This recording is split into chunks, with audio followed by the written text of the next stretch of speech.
자, 수업생방 공부법입니다. 1번이 제일 중요한데 7번 보세요.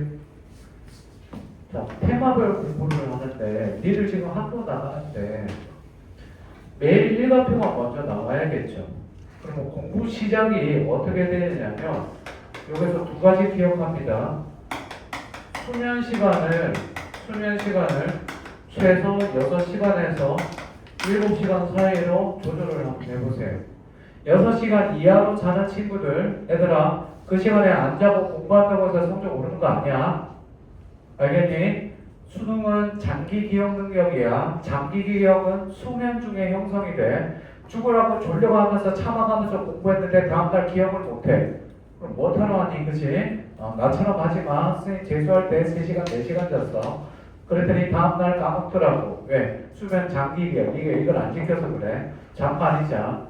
낮에 안 졸릴 시간이면 돼. 8시간 자는 놈들, 너 신생 아니야? 당연히 깨야 돼. 수면 시간 조절하시고. 자, 하루의 시작은 빠를수록 좋다고 그러는데 매일 일과표가 나와야 됩니다. 자, 월요일 저녁에 학원 있는 사람 손. 화요일, 수요일. 자, 보세요. 일요일 다 있죠, 그렇죠? 자기마다 지금 하루마다 사람들마다 매일 일과표가 다르겠지? 그러면 뭐가 나와야 되냐면 자기 요일별로 공부 40시간이 나와야 됩니다. 근데 학교 가서 시작할 때 어제 제가 이거 지난주에 제가 방학 때 공부 알려준다고 그랬죠. 정말 공교롭게 어제 저쪽 학원에 여학생 하나가 국어가 2, 수학이 1, 그 다음 영어가 3, 그 다음 상은 2, 그 다음 저쪽이 세지인가 그거 하는데 한 3, 4 나오는 애가 있습니다. 그래서 공부 계획표를 짜서 요일별로 짜갖고 월요일날 아침에 국어 2시간, 수학 3시간, 밥 정말 간단하게 썼어요. 밥 이렇게 하나 썼어요. 밥 그리고 그 다음 공부한 거 쫙 써갖고 썼는데 요일별로 월화수목금일 타임테이블로 색깔 칠해갖고 보내왔더라고. 그래서 월요일날 이거 빼고 화요일날 하고 수요일날 이거 빼고 이거 하고 나면 효과가 덜할 것 같으니까 이 시간에 넣고 해서 수정을 싹 해줬습니다. 이해되니? 그래서 자기 매일 일과표가 나와야 되는데 공부 끝나는 시간이 11시예요. 그래서 공부 시작 시간이 얼마냐? 7시 반입니다. 7시 반에 어떻게 돼? 그랬더니 학교 갈 때 학교에 셔틀 타고 가고 셔틀 타고 가기 때문에 사설 셔틀 타고 일찍 간대요. 일찍 가서 공부 시작한답니다. 그래서 7시에 도착하면 8시부터 공부 시작한다 그래서 약간 빡빡하게 짠 감이 있어서 요거 여유있게 고쳐주고 빼고 요일별로 공부 시간 다 조절해 줬어요. 짜보고 모르면 저한테 보내세요. 자, 요일부터 할게요. 수면 시간 조절하시고, 그 다음 공부 시작 시간 이제 매일 일과표가 따르는 요일별로 따라 나와서 공부를 해야 됩니다. 요일별로 공부 시간이 돼야 되는데, 여기서 중요한 거 잘 보세요. 공부는 약간 여유있게 짜라는 게 내가 오늘 공부할 수 있는 자습 시간이 12시간이 나온다면, 밥 먹는 시간 빼고 12시간이 나온다면, 그 중에서 몇 시간? 10시간 정도 계획을 세우시면 됩니다. 10시간 계획을 세우세요. 그러면 내가 10시간 동안 공부를 다 하면 공부 다 했으니까 2시간 동안 놀아야지? 이게 아니죠. 이게 왜 중요하냐면 2시간 남았을 때 다 했네? 내가 원래 10시부터 1시까지 수학하기로 했는데 밥 먹는 시간이 1시인데 10시부터 12시 반까지 공부해놓고 30분간은 조금 쉬려고 했는데 하다 보니까 30분을 더 했어. 그리고 1시까지 했어. 이거 조사모사 때 이게 막판에는 되게 중요해. 니들 조금 더 지나고 나면 무슨 생각 드는 줄 알아? 오늘 내가 뭐 했지?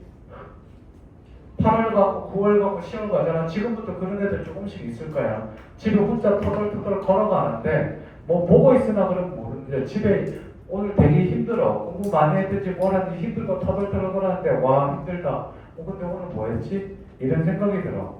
근데 그때 내가 오늘 10시간 공부 계획 세웠는데 11시간 했네? 이게 되게 커. 오늘 할 거 다 하고 조금 더 했네? 그러고 자는 거야. 이게 진짜 커. 그래서 요 계획을 세운 다음에 요일별로 계획 다 짜주세요. 그래서 오늘 내가 뭐하고 3박 일주일에 국어 공부 시간 매일 아침 8시부터 10시까지는 무조건 국어하겠다. 10시부터 1시까지는 무조건 수학하겠다. 밥 먹기 전까지 무조건 수학하고 오후에는 영어나 웬만큼 잘하니까 영어는 조금만 하고 영어나 포기했으니까 조금만 하고 그지? 영어는 그냥 무난하니까 조금만 하고 그죠? 사탐에서 뭐 3문이 예를 들어서 4등급 나온다? 근데 내가 3문 최저 맞춰야 된다? 2등급을 맞춰야겠네? 그러면 3문을 공부하는 게 아니라 3문 공부도 하겠지만 독서 공부를 많이 해야겠죠. 이해돼? 내가 한지 하는데 한지 좀 외울 게 많네? 한지 그러면 최소 일주일에 10시간은 해야겠네? 지금 사탐 공부가 최소 어떻게 돼? 일주일에 5시간에서 10시간. 내가 사탐 기준 알려줄게. 사탐이든 과탐이든 최소 미니멈 6에서 5야. 두 개 합쳐서. 그러니까 2, 3을 맞든 3일을 맞든 1, 4를 맞든 두 개 합쳐서 미니멈 한 5가 나와. 이내가 나와야 돼. 언제? 우평 때. 그러려면 일주일에 적어도 10시간 이상 사탐 공부해야 돼. 아직도 이런 애들 있다. 선생님 저 사탐 한 과목 새로 바꾼 지 얼마 안 됐어요. 언제 바꿨는데 6편 끝나고요. 여기도 있을 거야. 6편 끝나고 탐구 바꾼 애들. 그러면 그런 애들은 뭐가 돼야 돼? 탐구 한 바퀴 이미 다 돌렸어야 돼. 이미 다 아니면 7월달 이내로 다 끝내야 돼. 한 바퀴 돌리고 미친 듯이 봐야 돼. 어느 정도 봐야 되냐면 이론 서적만 거짓말하고 최소한 30번, 30회도 기본이야. 그 정도 안 읽고 공부하겠다? 안 나와. 많이 보세요. 그러면 여기서 할 때 제일 중요한 게 뭐냐면 방학 때 공부에서 제일 중요한 건 이 테마별 공부입니다.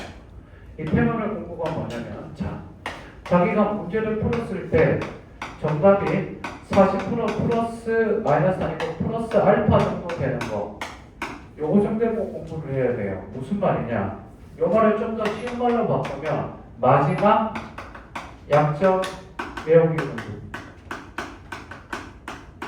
9편 끝나고 나서 다시 한 번 알겠지만 9편 끝나고 나서 40% 정도 되는 정답률이 40% 되는 거 9편 끝나서 공부하면 늦습니다. 그때는 해도 낼 수는 있는데 시간이 너무 오래 걸리기 때문에 효율이 별로 없어요. 그럼 9편 끝나고 나면 다시 어떻게 되는 게 확 올라갑니다. 그건 그때 가서 알려드릴게요. 자, 지금부터 잘 봐. 테마별 공부해야 되는데 예를 들어서 과목별로 자기가 말 그대로 취약하다고 생각되는데 취약 중에서 거의 노배에 가까운 거 있습니다. 노배에 가깝다는 얘기는 풀어도 정답률이 20%, 30%밖에 안 돼요. 얘 지금 하면 늦습니다. 얘는 과감히 버려.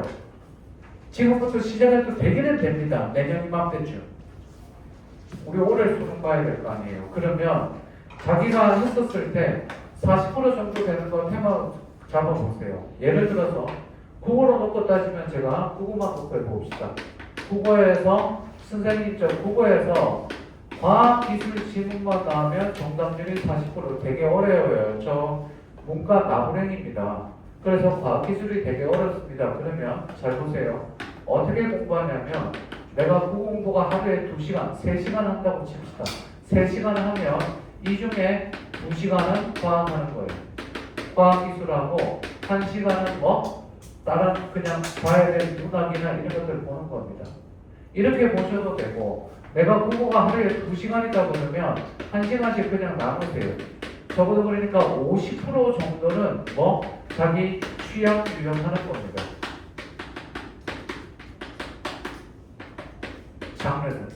자, 선생님 저 수학인데요. 뭐 했어? 확통인데요. 근데 확률은 되는데 통계가 안 돼요. 통계 어느 정도인데 한 50% 반 정도는 맞아요. 그러면 앞으로 몇 주 동안 9주 동안, 부평 보기 전에 9주 동안 반 정도는 맞으니까 뭐 통계만 내가 수학을 하루에 4시간 공부할 거예요. 그러면 통계 2시간 이상씩 어떻게 매일 하는 겁니다. 한 4주에서 5주 정도 잡고. 그래서 9주면 2개로 나눠서 4주, 5주 나눠갖고 테마 하나씩, 과목별로 테마 하나씩 끝내는 거예요. 그거 조지는 겁니다. 이해돼? 고평 보기 전에 마지막 기회. 내가 10월달에 작년에 처음으로 뭐 했다고 그랬어? 작년에 처음으로 국어 극약 처방을 했다고 그랬는데 그 의외로 효과 보는 애들이 꽤 있습니다. 올해도 할 겁니다. 신청자에 한해서 선생님이 보고 나서 강제로 시킬 수도 있는데 자, 그러면 지금부터 잘 들어. 다시 한 번 더. 7, 8월 달에는 자기가 웬만하면 40% 플러스, 선생님 50%나 60%도 괜찮습니다. 확률이 자기 정답 비율이 높을수록 좋아요. 근데 40% 이하 되는 것들은 웬만하면 비춥니다. 해도 되는데 웬만하면 비추어요. 시간이 너무 오래 걸려요. 그래서 얘들을 끌어올리는 게 훨씬 더 빠릅니다. 50% 60% 가면 더 빨라요. 이해됐니? 지금 내가 얘기하는 거는 재수생들 20년 넘게 임상 실험을 통해서 검증된 것들이에요. 그지? 답이 뭐 오래 있기 때문에. 그래서 수학에서 뭘 하겠다, 국어에서 뭐 하겠다. 특히 탐구 아직도 4등급 하나로 나오는 친구들은 정신 차리세요. 탐구 미니멈 2개 합 5입니다. 정말 미니멈 6이에요. 그냥 무난하게 그냥 한 2개 합쳐서 한 3 정도만 딱 하는 건 무난해요. 잘 나오는 거죠. 탐구로 발목 잡히지 마라. 알겠니? 자기가 저주에 안 되겠다, 최저 맞춰야 된다는 과감하게 하나 버려야겠다. 선택과 집중해야 될 것 같으면 해야 되는데, 애들아 선택과 집중하고 뭐가 커진다? 저도 선택과 집중 되게 좋아하는데 리스크가 커집니다. 그거는 좀 알아두셔야 됩니다. 요 2가지 꼭 기억하시고, 자, 요일별 공부 시간 매일 일과표 나와야 되고, 공부 시작 시간 제가 8월달까지는 뭘 안 합니다. 지금 제가 새벽 3시에 자서 8시에 가는 거 8월달까지는 뭘 안 합니다. 기왕이면 바꿨으면 좋겠는데 너 수능 볼 때 8시에 학교 가 있어야 됩니다. 거기에 머리가 100% 돌아가야 돼요. 잘 들으세요. 낮에 졸릴 정도면 밤에 덜 잔 겁니다. 침대에서 누워서 핸드폰 보는 새끼들 130일 동안 계속 핸드폰 보면서 그렇게 자든지, 그러면서 내가 왜 대학을 못 갔지 어디 갔든지 그딴 소리 하지 말고 집에 가면 핸드폰을 엎어서 책상 위에 놔두세요. 식탁 위에 놔둬도 됩니다. 그거 하나만 지켜도 니네 인생 달라집니다. 왜? 지금은 할 게 없어요. 자거나 처먹거나 둘 중에 하나입니다. 그치? 그냥 디비자 자라. 됐니? 얘들아 130일 얼마 안 남았죠? 그렇죠? 그거만 하시면 됩니다. 계획 여유 있게 짜시고, 하나 더. 일요일이든 주일이든 일요일이든 토요일이든 반나절은 비워두세요. 다시 한 번 더. 일요일이든 토요일이든 반나절은 비워두세요. 오전이든 오후든 저녁이든 상관없어요. 기왕이면 오전이나 저녁이 좋습니다. 그 비워둔 때는 뭐 하면 됩니까? 쉬든지 밀링 공부하든지 종교활동하든지 연애하든지 알아서 하세요. 그지? 지금 혹시 남친 여친 있는 친구들 만나는 거 조금만 시간을 주되 만나지 말라는 얘기는 할게요. 만나도 됩니다. 만나도 되면 좀 짧게 만나세요. 그지? 오래 가야 될 거 아니야. 얘들아 만나다가 수능 못 보지? 서로 욕하면서 끝나고 헤어집니다. 지금 좀 덜 만나고 나중에 수능 끝나고 할 거 없을 때 하루 왼쪽에 붙어 있으세요. 그지? 그러면 지겨워서 금방 헤어지게 됩니다. 자, 내가 사귀는 꼬라지는 못 보겠어요. 농담이에요. 요거 기억하시면 돼요. 됐습니까? 자, 9월달 이후에 공부법은 구편 끝나고 알려드리겠습니다. 그때는 미리 얘기하지만 올드 앤 뉴입니다. 구편 끝나고는. 자, 잠깐 쉬었다 하겠습니다.